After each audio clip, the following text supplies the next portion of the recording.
amantes de séries, no vídeo de hoje eu vou falar uma crítica um pouco mais com spoilers do novo filme da franquia Animais Fantásticos, que é Animais Fantásticos: Os Segredos de Dumbledore.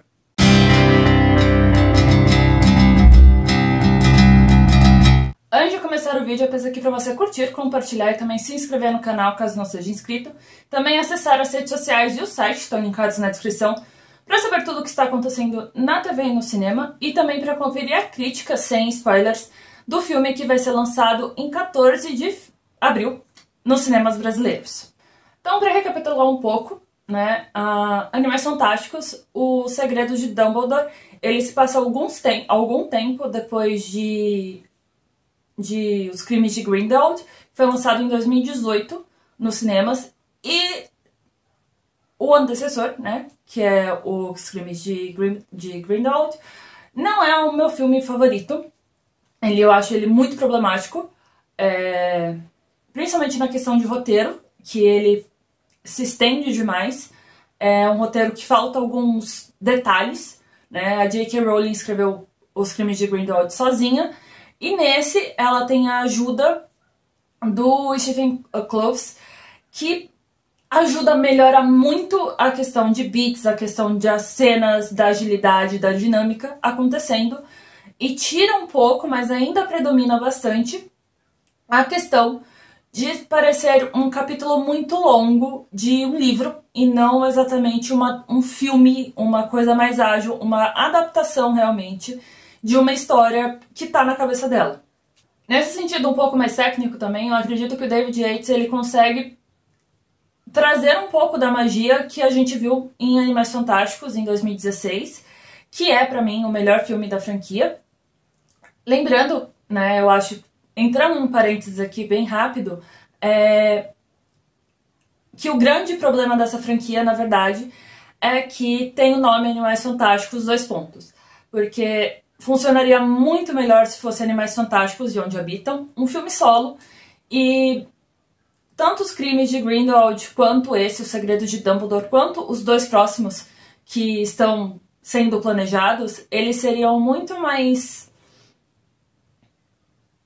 interessantes, por assim dizer. Eu acho que se não tivesse Animais Fantásticos, porque prende-se muito a ter o Newt ali, e não que o Brad Redmayne não seja um ótimo, né, Newt Scamander, ou que a Catherine Watterson, que parece pouquíssimo nesse filme, não seja uma Tina Goldstein maravilhosa, ou que a Alison Sudol não é uma ótima Queenie, ou que o Dan Flogler não é um grande Jacob. Não é isso. O detalhe principal é que precisam ser enfiados. Principalmente o Newt, ele precisa ser colocado ali para dar sentido ao Animais Fantásticos. E isso desestabiliza muito a franquia em um certo ponto, que se fosse um mundo mágico ou só Os Crimes de Grindelwald ou Os Segredos de Dumbledore, ele funcionaria melhor, talvez, sem a presença dele, sem a presença do Newt, no sentido de não precisar de tantos animais, dessa fantasia toda, né? Funcionaria, talvez, trazendo ele, a Tina e tudo mais, já que eles querem expandir globalmente, né? Trazendo um pouco da cultura americana. Esse filme explora bastante a Alemanha, explora um pouco da Ásia, explora também um pouco do Brasil, no sentido de ter a Maria Fernanda Cândido como a Vicência Santos. Porém, não precisa dos animais, não precisa de muita coisa. Eu acho que poderia dar uma dinâmica diferente, poderia dar uma profundidade diferente no filme se não tivessem esses detalhes. Porque tudo bem continuar essas histórias, a gente está vendo a trajetória de amor, por assim dizer, do Newt com a Tina, né, do Jacob com a Queenie. Tem o Teseu também, que perdeu a Leta em Os Crimes de Grindelwald, então ele está em busca desse novo amor também. Então tudo isso pode ser continuado, mas não necessariamente ser o grande protagonista, que nesse caso realmente se torna o Dumbledore, interpretado pelo Jude Law, que tá maravilhoso, eu não tenho o que reclamar desse homem, porque o Jude Law, ele consegue ter química talvez até com uma porta, mas tudo bem, o que é muito frustrante, de certa forma, porque ele sabe interpretar, ele tem essa dimensão. E entra também na história o Mads Mikkelsen, né, interpretando o Grindelwald, substituindo o Johnny Depp, que deixou a franquia por causa de alguns problemas que ele teve na justiça. Tem um julgamento que está acontecendo atualmente no Reino Unido, exatamente devido ao casamento com a Amber Heard e tudo mais, todos aqueles questão de embriaguez, a questão com o produtor, a briga com um produtor e tudo mais, que afastaram Johnny Depp de qualquer coisa, afastaram Johnny Depp da franquia. Relação de fãs, escolha a sua alternativa. E o Mads Mikkelsen, ele tem uma imponência como Grindelwald muito maior que o Johnny Depp. Nunca fui muito fã do Johnny Depp. Eu acho que ele é um ator limitado em algumas capacidades. E já o Mads Mikkelsen, eu acredito que ele foi muito beneficiado com esse papel porque ele tem uma cara de vilão. Ele tem essa imponência de vilão. Então ele consegue trazer em Grindelwald ainda é uma coisa muito unidimensional em muitos casos, né? Que eu acho que é aí que entra um problema também de roteiro. Porém, é um vilão mais imponente, é uma presença maior envolvida ali, né? As suas cenas com Credence, do Ezra Miller, também que envolvem a Queenie, a questão com o Congresso Internacional de Magia e a Confederação Internacional de Magia e tudo mais, e até mesmo as suas cenas poucas, mas ainda interessantes com o Jude Law como o Dumbledore, também funcionam bastante exatamente por ele ter essa imponência, atrair o medo e também muita gente acabar se alienando com ele, né, se aliando a ele, por ter também saber do seu caráter, saber da sua... como fazer pessoas acreditarem nisso. O que eu gosto bastante desse filme é que ainda traz diálogo com o mundo atual, a questão de líderes, a questão de extremismo, né, principalmente dos dois lados existem, a gente sabe disso, mas principalmente dessa coisa de raça limpa e tudo mais. E a gente acaba presenciando também um pouco da história, né? Já que o filme se ambienta bastante na Alemanha, a gente acaba presenciando um pouco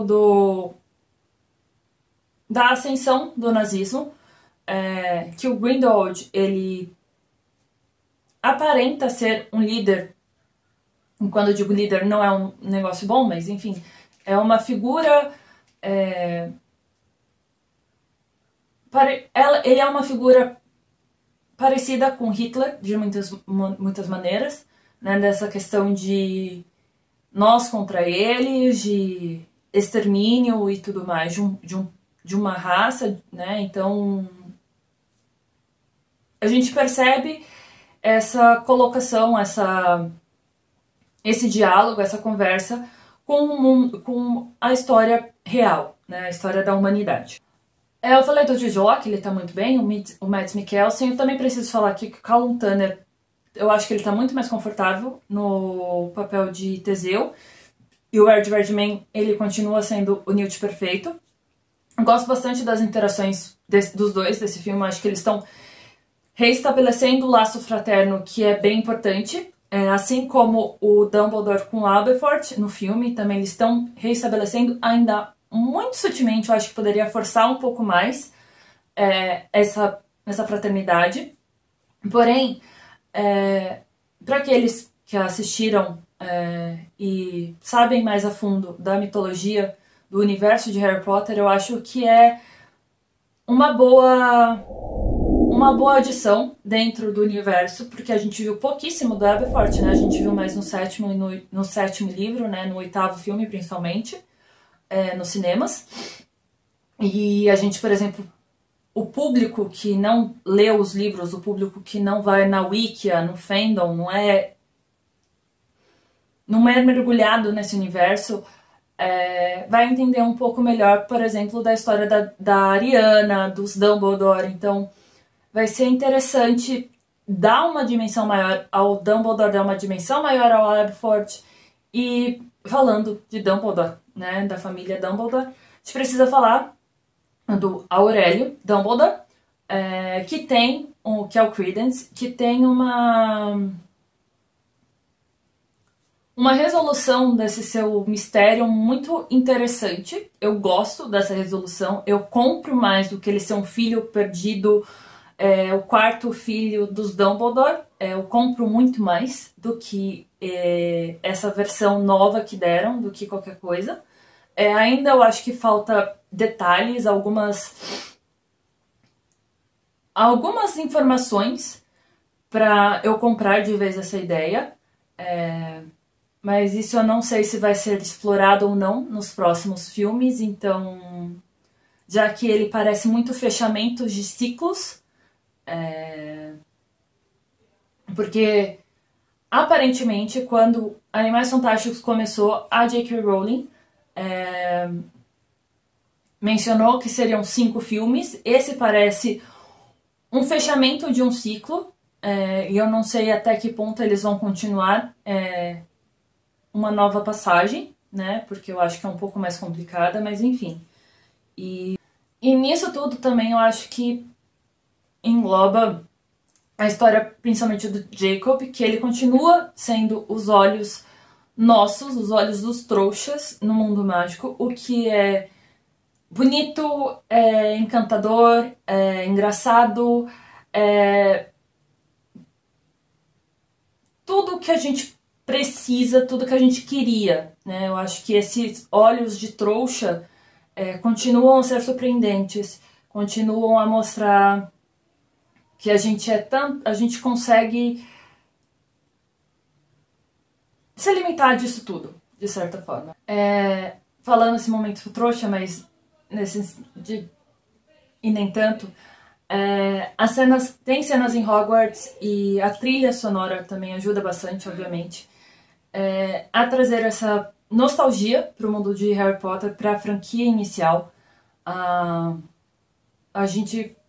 São easter eggs, são detalhes que só quem é fã mesmo da franquia, tanto dos filmes quanto dos livros, talvez prestem atenção, ou quem viu os filmes muitas e muitas vezes, o que eu acho que é o caso da maioria das pessoas, vão prestar atenção nesses detalhes, o que é brilhante, de certa forma. Eu acho que o David Yates e todo o design de produção e todo o povo por trás mesmo conseguiu criar uma atmosfera muito pertinente para resgatar essa magia que foi um pouco perdida dentro dos Crimes de Grindelwald.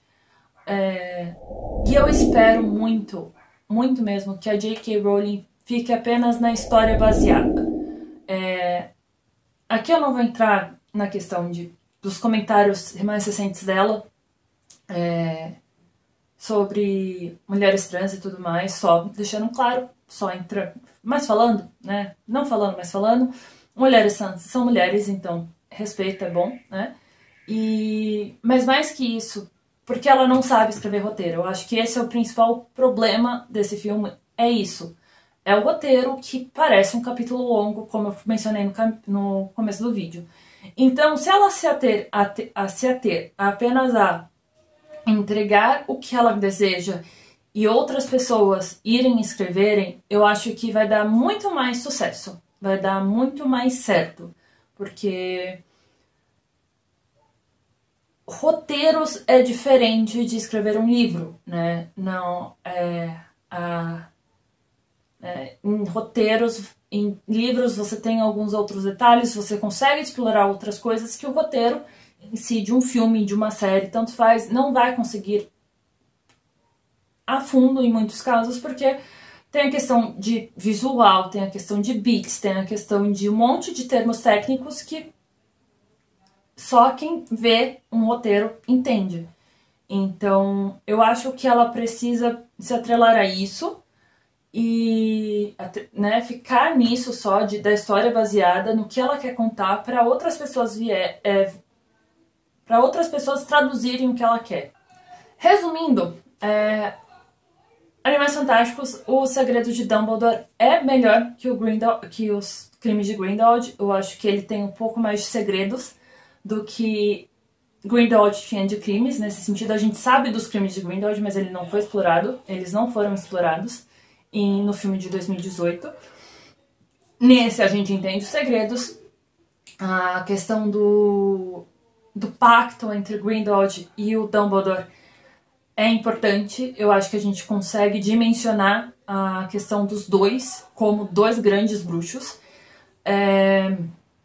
Eu acho que tem alguns erros, como enaltecer demais o Dumbledore, que a gente sabe que ele é um grande bruxo, mas ele não é santo, né? Então ele fez muitas coisas erradas pelo caminho, mas essa coisa de enaltecer demais esse lado é um problema também da J.K. Rowling, mas que a gente entra em outra atmosfera, em uma outra coisa do mundo Harry Potter que eu tenho problemas, mas enfim.